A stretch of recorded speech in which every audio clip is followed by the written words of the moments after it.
오늘 살펴볼 하나님 말씀은 시편 60편에 있는 말씀입니다. 함께 다 같이 읽고 또 나누도록 하겠습니다. 하나님이여, 주께서 우리를 버려 흩으셨고 분노하셨사오나 지금은 우리를 회복시키소서. 주께서 땅을 진동시키사 갈라지게 하셨사오니 그 틈을 기우소서. 땅이 요동함이니이다. 주께서 주의 백성에게 어려움을 보이시고 비척거리게 하는 포도주로 우리에게 마시우셨나이다. 주를 경외하는 자에게 길을 주시고 진리를 위하여 달게 하셨나이다. 셀라. 주의 사랑하시는 자를 건지시기 위하여 우리에게 응답하사 오른손으로 구원하소서. 하나님이 그 거룩하심으로 말씀하시되 내가 뛰놀리라. 내가 세겜을 나누며 숫꽃 골짜기를 청량하리라. 길르앗이 내 것이요 므낫세도 내 것이며 에브라임은 내 머리의 보호자요 유다는 나의 홀이며 모압은 내 목욕통이라. 에돔에는 내 신을 던지리라. 블레셋아, 나를 인하여 외치라 하셨도다. 누가 나를 이끌어 견고한 성에 들이며 누가 나를 에돔에 인도할꼬. 하나님이여, 주께서 우리를 버리지 아니하셨나이까. 하나님이여, 주께서 우리 군대와 함께 나아가지 아니하시나이다. 우리를 도와 대적을 치게 하소서. 사람의 구원은 헛됨이니이다. 우리가 하나님을 의지하고 용감히 행하리니 저는 우리의 대적을 밟으실 자심이로다. 아멘. 네, 이 시편 60편 여러분이 표제를 보시면 다윗이 교훈하기 위하여 지은 믹담, 영장으로 수산 에둠에 맞춘 노래. 다윗이 아람 나하라임과 아람 소바와 싸우는 중에 요압이 돌아와 에돔을 연곡에서 쳐서 1만 2천인을 죽인 때에 이 시를 지었다라고 그렇게 말씀을 합니다. 이게 보니까 수산 에둠에 맞춘 노래라 그랬어요. 영문에 보니까 To the tune of the lily of the covenant 이렇게 되어 있습니다. 이것은 covenant 혹은 testimony라고 이렇게 번역할 수 있겠어요. 다시 말하면 언약의 혹은 증거의 백합화의 곡조에 맞춰 이 노래를 부르라, 그렇게 이제 말씀하는 것이에요. 여러분, 이 백합이라고 하는 것은 꽃의 아름다움, 또 이 아름다움의 상징입니다. 그렇죠? 그래서 언약의 아름다움의 곡조에 맞춰서 이 노래를 부르라는 그런 의미겠죠. 그렇죠? 근데 이 곡조에 나오는, 그리고 여기 나오는 그 언약 혹은 증거라는 단어는 우리에게 언약궤 혹은 증거궤를 연상시킵니다. 다시 말하면 하나님의 보좌를 떠올리게 한다는 것이에요. 그도 그럴 것이 이 시편 80편에 보니까, 여러분 시편 80편에 잠깐 좀 살펴보시면 그 표제를 한번 보시기 바랍니다. 아삽의 시, 영장으로 소사님 에둠에 맞춘 노래. 그래서 같은 곡조로 이 시편 80편을 부르라, 그렇게 되어 있어요. 그런데 여러분 1절을 보시기 바랍니다. 요셉을 양떼같이 인도하시는 이스라엘의 목자여, 귀를 기울이소서. 그룹 사이에 좌정하신 자여, 빛을 비추소서 그랬어요. 여기 보니까 이 그룹 사이에 좌정하신 분에게 지금 이 또 노래를 부르고 있는 거예요. 기도를 드리고 있는 것입니다. 그러고 보니까 지금 이 시편 60편 역시 언약의 하나님께 호소하는 그런 곡조임을 저희가 확인할 수가 있습니다. 그렇죠? 그럼 여러분, 왜 이 시편 60편에서 이 다윗이 이렇게 언약의 하나님께 호소를 하는 것일까? 왜 이 시편 60편에서 이 곡조에 맞춰서 이런 노래를 부르라고 했을까, 이것이죠. 시편 60편은 크게 두 부분으로 구성되어 있습니다. 1절부터 5절까지는 하나님께서 버리셨다고 하는 그런 얘기를 합니다. 그리고 9절부터 12절까지는 하나님께서 우리 군대와 함께 나아가지 않으셨다, 그렇게 이야기를 합니다. 그러면서 우리를 도와달라고 기도를 해요. 그렇죠? 그리고 이제 중간에 6절부터 8절까지는 바로 하나님의 음성을 듣습니다. 오러클이라고 하는데 하나님의 대답을 들어요.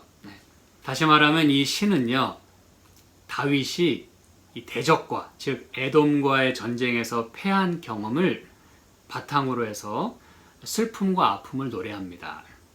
그러면서 하나님 약속에 매달리는 거예요. 언약. 그래서 언약대로 회복해달라고, 그리고 고쳐달라고, 그리고 승리하게 해달라고 지금 간청을 하는 것입니다, 여러분. 그래서 오늘의 말씀을 잘 이해하기 위하여 이 표지에 있는 말씀을 다시 보시면, 다윗이 아람 나하라임과 아람 소바와 싸우는 중에 요압이 돌아와서 에돔을 염곡에서 쳐서 1만 2천인을 죽인 때에 라고 돼 있어요. 그렇죠? 그래서 시편 60편을 잘 이해하기 위해서 우리가 이 표제를 잘 이해해야 되는데, 이 표제의 배경은 바로 사무엘하 8장에 있습니다. 우리 좀 사무엘하 8장으로 잠깐 가보실까요? 사무엘하 8장 3절에 르홉의 아들 소바왕 하닷 에셀이 자기 권세를 회복하려고 유브라데 강으로 갈 때에 다윗이 저를 쳤다 그랬어요. 그리고 이제 그 중간의 내용을 여러분 쭉 후에 좀 읽어보시고 13절에 보니까 다윗이 염곡에서 에돔 사람 1만 8천을 쳐 죽이고 돌아와서 명예를 얻으니라 그렇게 돼 있어요. 이게 이제 시편 60편의 배경이 되는 그런 말씀입니다, 여러분. 그 표제에 나와 있는. 근데 이제 몇 가지 의문이 듭니다, 여러분. 이 말씀을 읽으면서. 첫째는 이 사무엘하 8장과 같은 이야기를 다루고 있는 역대상 18장에 보면, 우리 잠깐 보실까요? 역대상 18장 12절을 봅니다. 수루야의 아들 아비새가 염곡에서 에돔 사람 1만 8천을 쳐 죽인지라 그랬어요. 자, 보니까 사무엘하 8장에는 다윗이 에돔 사람을 이렇게 쳐서 죽였다라고 돼 있어요. 그렇죠? 근데 역대상 18장에 보니까 아비새가 이렇게 염곡에서 에돔 사람을 1만 8천을 쳐 죽였다 그랬어요. 그럼 여러분, 다윗이 죽인 겁니까? 아비새가 죽인 것입니까? 네. 그 다음에 두 번째 드는 의문은, 이렇게 염곡에서 죽은 에돔 사람의 그 숫자가 여기 사무엘하 8장과 역대상 18장에 보면 18,000명이라 그렇게 되어 있어요. 근데 여러분이 아까 시편 60편의 표제에서 보셨듯이 몇 명을 죽였다 그랬어요? 1만 2천 명, 12,000명이라 그랬어요. 숫자가 달라요. 그렇죠? 그 다음에 세 번째 드는 의문은, 게다가 시편 60편의 표제에서는 분명히 요압이 에돔 사람을 염곡에서 12,000명을 쳐 죽였다 그랬어요. 그런데 여기 지금 역사서에 의하면, 사무엘하 8장과 대상 18장에 의하면 다윗 혹은 아비새가 죽였다 그렇게 돼 있어요. 도대체 누가 죽인 것입니까? 다시 말하면 이름도 다르고 숫자도 달라요. 그렇죠? 그 다음에 이제 네 번째, 더욱 아이러니한 사실은 시편 표제도 그렇고 여기 지금 역사서에도 그렇고 모두 다 다윗이든 아비새든 요압이든 간에 다 승전했다고 기록을 합니다. 다 쳐서 죽였다 그랬어요. 그럼 이긴 거 아닙니까? 그렇죠? 그런데 왜 다윗은 이 시편 60편에서 지금 패전을 슬퍼하면서 지금 구원을 간청하고 있느냐 이거예요. 승리를 왜 안겨다 달라고 그렇게 울부짖고 있느냐 이것입니다. 분명히 표제에도 승전했다고 얘기를 해놓고는 말이죠. 지금부터 저와 여러분이 숨은 그림 찾기를 좀 해보겠습니다. 도대체 이러한 그 스토리들 뒤에 혹시 어떤 이야기들이 숨겨져 있는지 좀 보도록 하겠습니다. 첫째는요, 첫째 드는 그 의문을 좀 풀어보겠습니다. 재림교 성경 주석을 포함해서 많은 그 다수의 주석들은요, 다윗과 요압, 그리고 요압의 아우인 아비새가 각각 따로 전투를 했다고 하는 사실을 기록을 합니다. 전쟁이 각각 따로 있었다는 것이죠. 왜냐하면 그도 그럴 것이 다윗과 또 요압과 아비새의 전투가 성경에 각각 또 그렇게 기록이 돼 있기 때문에 그래요. 여러분, 사무엘하 이 10장에도 보면은 앞서 언급한 그 여러 이방 민족들 있지 않습니까? 제가 다 아까 8장에 있는 말씀은 다 살펴보진 않았습니다만, 뭐 암몬, 모압, 블레셋 이런 나라들과 계속해서 전쟁을 치릅니다. 근데 사무엘하 10장에도 똑같이 앞서 언급한 그런 아람 또 암몬 족속과 계속 전쟁하는 이야기가 나와요. 그러니까 전쟁이 한두 번 있었던 게 아니라는 것입니다. 그리고 그 진두에는 다윗이나 또 요압 그리고 아비새가 각각 그 앞에 서서 전쟁을 이끌었다는 것이죠. 그 다음에 이 시편 60편 8절에도 오늘 이 성경의 본문인 시편 60편 8절에도 보니까 모압은 내 목욕통이라 에돔에는 내 신을 던지리라 블레셋아 나를 인하여 외치라 하셨도다. 여기도 보니까 모압, 에돔, 블레셋 이렇게 지금 각각 이방 민족들이 등장하고 있어요. 이들과 전쟁을 했다는 얘기죠. 그렇죠? 그 다음에 이 열왕기 하 14장에 보니까 이렇게 말씀합니다. 열왕기 하 14장 7절에 보니까 아마샤가 염곡에서 에돔 사람 1만을 죽이고 또 셀라를 쳐서 취하고 이름을 욕되이리라 하였더니 오늘까지 그러하니라. 여러분 여기도 보니까 유다왕 아마샤가 또 다른 시간에 그렇지만 같은 장소 같은 민족과 더불어 전쟁을 또 합니다. 그렇죠? 염곡에서 에돔 사람 이번엔 또 10,000명을 죽입니다. 그래서 여러분 지금 이 똑같은 에돔 사람과 똑같은 염곡에서 전쟁을 치르면서 계속 승리하는 이야기가 나와요. 이걸 통해서 보면 이 에돔 사람들도 꽤 아주 끈질긴 것 같습니다. 그렇죠?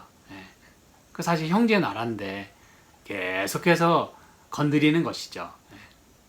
그래서 여러분 이 사무엘하 8장에 나오는 이 염곡에서 에돔 사람 18,000명을 죽인 일은 역대상 18장에 의거해서 볼 때 다윗이 죽인 것이 아니라 아비새가 그렇게 하였고 그를 부하로 삼은 그 왕 다윗에게로 명예가 돌아갔다고 하는 걸 우리가 이 말씀들을 종합해 보면서 확인할 수가 있습니다. 그렇죠? 자, 그러면 두 번째로 왜 그런 숫자가 다른 것일까요? 물론 말씀드린 대로 장소와 또 전쟁의 대상은 같았지만 각각 다른 전투가 벌어졌기 때문에 그런 것이에요. 그렇죠? 그래서 역사서에서 말하는 즉 사무엘하 8장과 역대상 18장에서 말하는 그 숫자가 18,000명으로 동일한 것입니다. 그건 아주 분명합니다. 그렇죠? 같은 얘기를 하고 있으니까.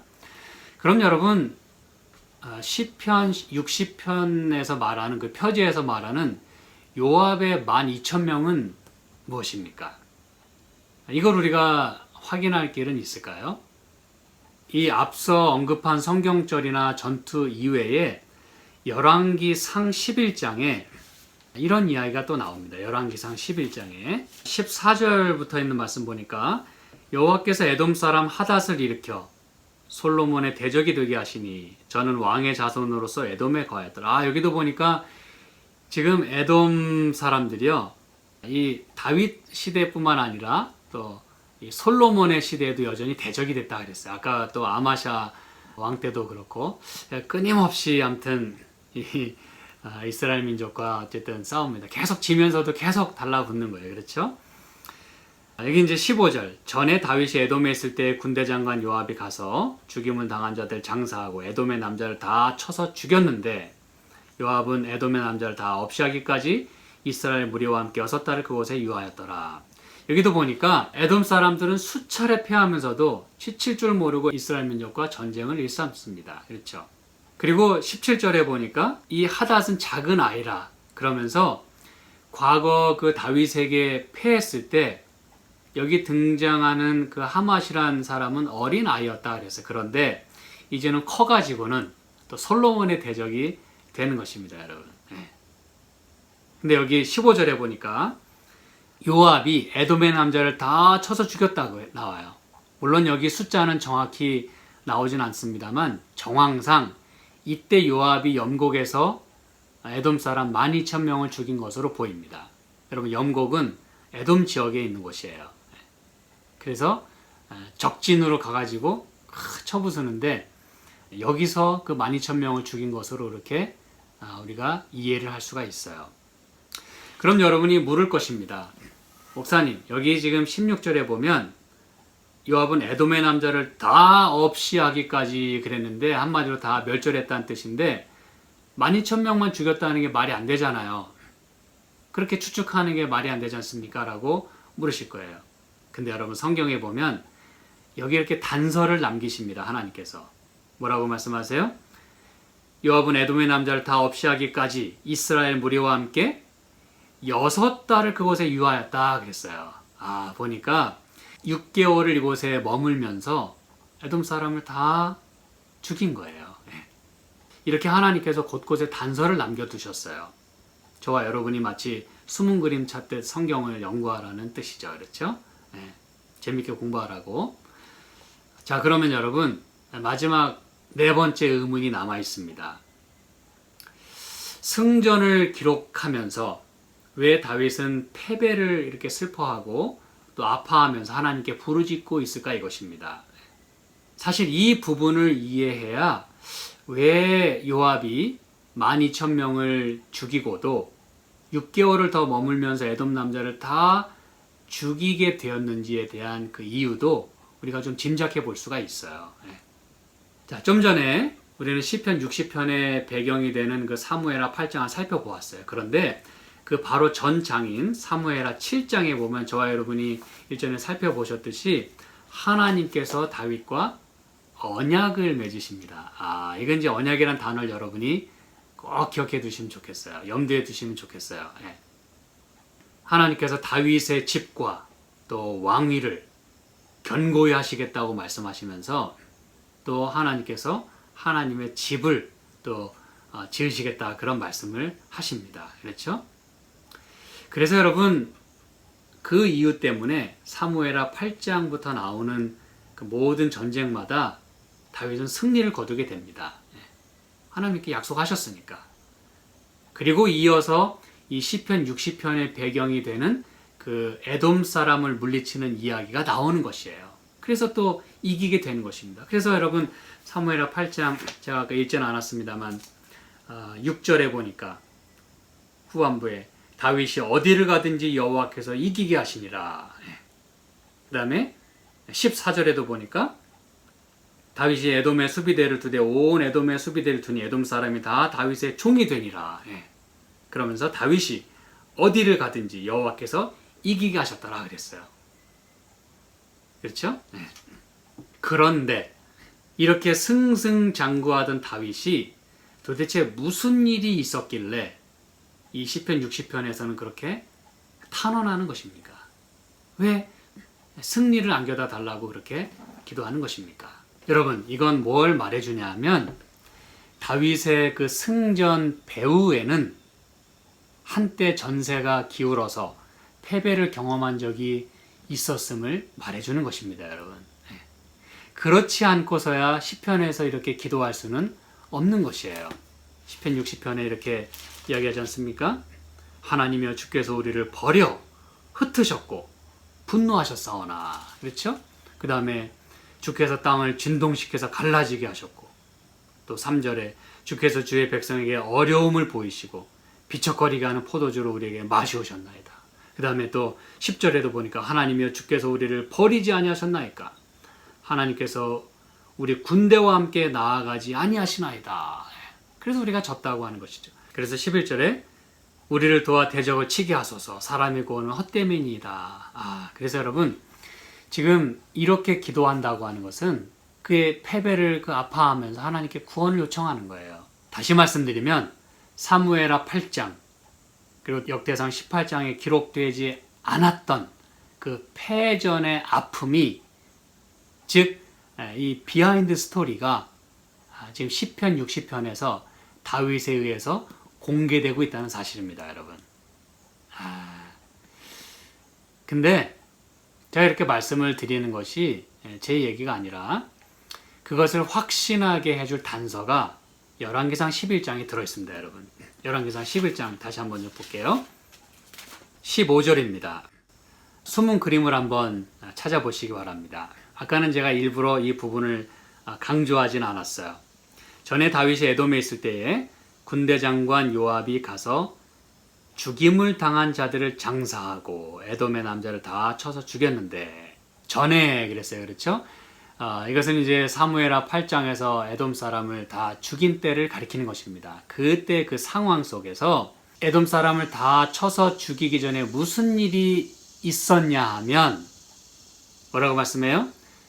요압이 가서 죽임을 당한 자들을 장사했다 그랬어요. 이들이 왜 죽임을 당했을까요? 전쟁에서 패했기 때문입니다. 그렇죠. 예. 이때 바로 패전했다는 것이에요. 여러분, 군대 장관인 요압이 자기 부하들을 다 장사하면서 무슨 생각을 했을까요? 어떤 마음이 들었겠습니까? 그래서 요압이 염곡에서 에돔 사람 12,000명을 죽이고 그것으로도 족하지 않았는지 그래서 6개월을 더 머물면서 다 쳐서 멸하고 승전했음을 성경은 말하고 있는 것입니다, 여러분. 성경은 비록 무슨 일로 어떻게 패전했는지에 대해서는 침묵하고 있지만 아마도 이 다윗의 기도를 통해서 시편 60편에 나오는 이 다윗의 기도를 통해서 알 수 있듯이 그들의 죄가 하나님의 진노와 분노를 초래하였음을 말하고 싶어 하는 것입니다, 여러분. 이건 역시 언약에 근거해서 불순종에 대한 대가일 것입니다. 그렇기에 이 언약과 증거의 백합화의 곡조로 이 노래를 부르도록 만든 것입니다. 그러면서 다윗은 그 언약의 하나님께 지금 다시 회복을 위한 간구를 드리고 있는 것이에요. 이렇게 해서 우리는 성경의 퍼즐들을 맞춰 보면서 시편 60편의 배경을 살펴보았습니다. 그리고 오늘은 제가 이 시편 60편 1절에서 3절에 있는 흐름을 살펴보면서 말씀을 마무리하도록 하겠습니다.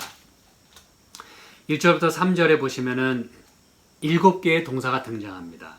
다시 말하면 1절에 버리시고 또 흩으시고 분노하시고 그 다음에 2절에 땅을 진동시키시고 또 갈라지게 하시고 3절에 어려움을 보이시고 또 포도주로 우리에게 마시우셨다. 그래서 1절과 2절과 3절에 이렇게 총 7개의 동사가 등장합니다. 근데 여러분 이 사이에 2개의 기도가 드려집니다. 이 모든 아픔을 일소할 완전한 회복을 위한 기도가 2개가 드려져요.